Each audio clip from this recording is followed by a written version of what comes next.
అర్జెంటుగా నువ్వు సరి చేసుకో నా తండ్రి. మరొక నూతన అధ్యాయాన్ని నీ జీవితంలో ప్రారంభించబోతున్నాడు. ఒక నూతన అధ్యాయం నీ జీవితంలో స్టార్ట్ అవ్వబోతుంది. నీ జీవితం మరొక మలుపు తిరగబోతుంది. నీ జీవితం మరొక అద్భుతమైన మలుపు తీసుకోబోతుంది. ఆ టర్నింగ్లోకి వచ్చున్నావు నువ్వు. ఇక్కడ నువ్వు బ్యాలెన్స్ అవ్వాలి, ఇక్కడ నేను బ్యాలెన్స్ అవ్వాలి, ఇక్కడ మనం క్రమపరచబడాలి. ఒక మలుపు తీసుకోబోతున్నాడు కాబట్టి, ఆ టర్నింగ్లోకి తెచ్చాడు కాబట్టి ఇప్పుడు ముక్కుసూటిగా నీతో మాట్లాడుతున్నాడు. అర్జెంటుగా నువ్వు సరి చేసుకో. ఒక మలుపు తీసుకోబోతున్నాను నేను, ఒక మలుపు తిప్పబోతున్నాను నేను, ఒక నూతన క్రియ చేయబోతున్నాను నేను, ఒక నూతన క్రియ చేయబోతున్నాను. నా కార్యం చూడబోతున్నావు నువ్వు, నా కార్యం అనుభవించబోతున్నావు నువ్వు.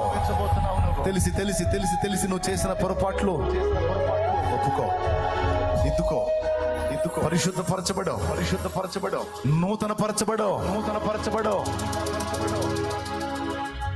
నా కార్యం ఏంటో నీకు చూపిస్తాను. నేను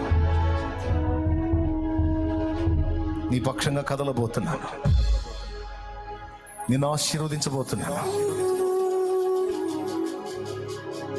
నూతన నడత నీ చెప్పులు నీ తొడగబోతున్నాను. నీకు అధికారాన్ని ఇవ్వబోతున్నాను, నీకు అధికారమునివ్వబోతున్నాను, అధికారము